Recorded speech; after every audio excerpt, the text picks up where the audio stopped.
Hello everybody.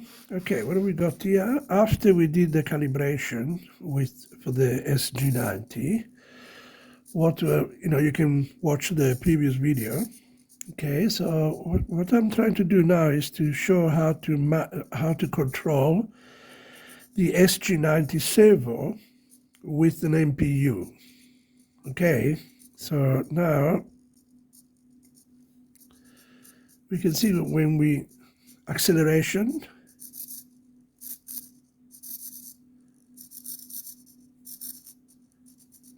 down a bit.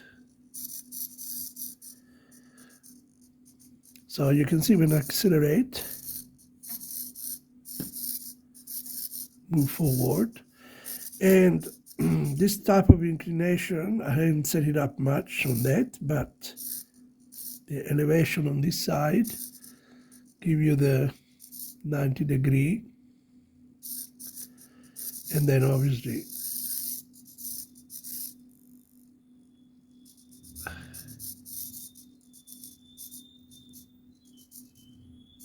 it's 180.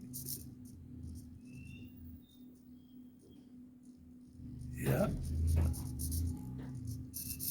that's 180.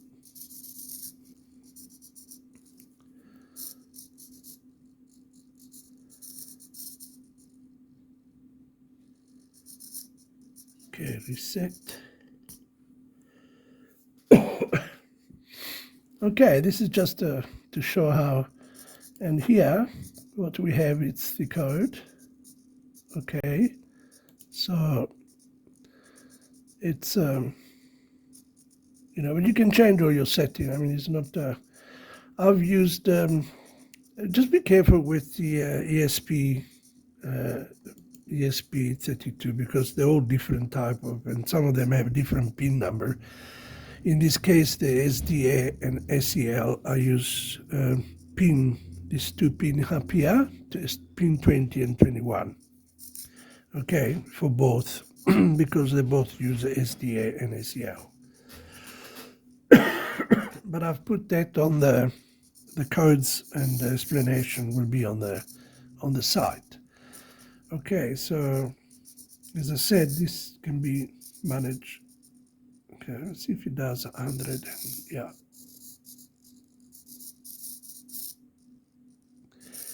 Yeah, I suppose instead of using this system, you could use a joystick as well. So it would be very similar. It's a platform. It could be a joystick. Yeah.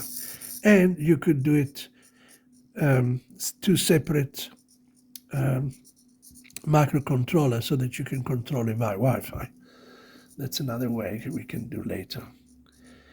And yeah, in any case, use the code and everything. The rest is, I will put an explanation on. But have a good day. Thank you. And if you like it, please give me a thumbs up. Thank you. Bye.